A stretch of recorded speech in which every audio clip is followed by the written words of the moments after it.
So students, in our last class we had started our poem An Elementary School Classroom in Slum, and we had read about the types or the variety of students sitting there in the classroom, the malnourished ones, the ones with hunger in their eyes, and all sorts of students lacking education. The thing which actually must be there in them, that was not there, rest everything was there.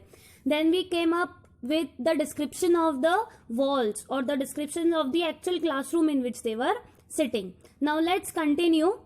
We had read this thing on sour cream walls, donations, Shakespeare's head, cloudless at dawn, civilized dome, riding all cities, ballet, flowery, Tyrolese valley. This much I had explained you. Now let's move on further. Open-handed map awarding the world its world, and yet for these children, these windows, not this map, their world, where all their futures painted with a fog. Now what do you mean by open-handed map? Open-handed map is actually the big chart of maps. वो जो बड़े बड़े charts होते हैं, जो बड़े बड़े charts होते हैं मैप्स के, जो हैंगिंग मैप्स होते हैं, नॉर्मली लाइब्रेरीज में या फिर ऐसी जगहों पर कहीं जब लगाए जाते हैं तो उन चार्ट्स को आप कहेंगे open handed map. Open handed map awarding the world it's world. अब वर्ल्ड मैप लगा है एक बड़ा सा, उस वर्ल्ड मैप की इंपॉर्टेंस उन बच्चों को है. वो वर्ल्ड मैप क्या कर रहा है, उस वर्ल्ड को एक वर्ल्ड अवार्ड कर रहा है. उन स्लम एरिया के स्टूडेंट्स के लिए तो वो वर्ल्ड ही है ना. अगर देखा जाए तो वो जो बच्चे हैं वो इस वर्ल्ड का फ्यूचर है, जिनका फ्यूचर खुद का अभी बहुत ही अंधेरे में है. तो वो जो वर्ल्ड है, वो जो दुनिया है, वो जो बच्चे हैं, उन बच्चों को वो वर्ल्ड मैप क्या गिफ्ट में दे रहा है, वर्ल्ड गिफ्ट में दे रहा है. दुनिया दिखा रहा है उनको, वो दुनिया जो शायद वो कभी भी नहीं देख सकते, या वो दुनिया जिसके बारे में वो कभी भी नहीं जान पाएंगे. And yet for these children these Windows not this map there world.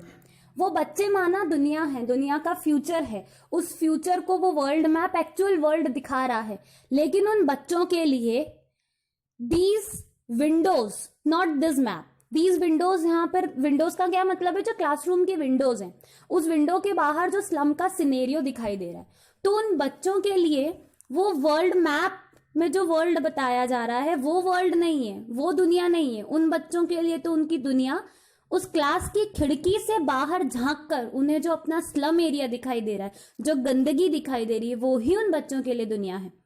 World map लगा दिया, उन्हें ऑस्ट्रेलिया के बारे में बता दिया, उन्हें जापान के बारे में बता दिया, उन्हें न्यूजीलैंड के बारे में बता दिया.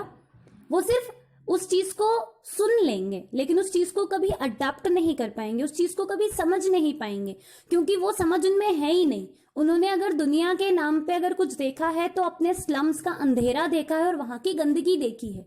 So therefore for these children these Windows, वो जो विंडो उनकी क्लास की जो बाहर खुल रही है स्लम में, जो उन्हें उनकी हकीकत दिखा रही है, वो उनका वर्ल्ड है, नॉट दिस मैप. वो जो वर्ल्ड मैप टंगा है उसकी कोई इंपॉर्टेंस नहीं है उनके लिए, वो दुनिया है ही नहीं. वो सिर्फ बुकिश वर्ल्ड है उनके लिए, क्योंकि उनकी जिंदगी दुनिया वो होती है जहां हमारा बर्थ होता है, हमारी बिगिनिंग होती है और हमारा एंड हो जाता है.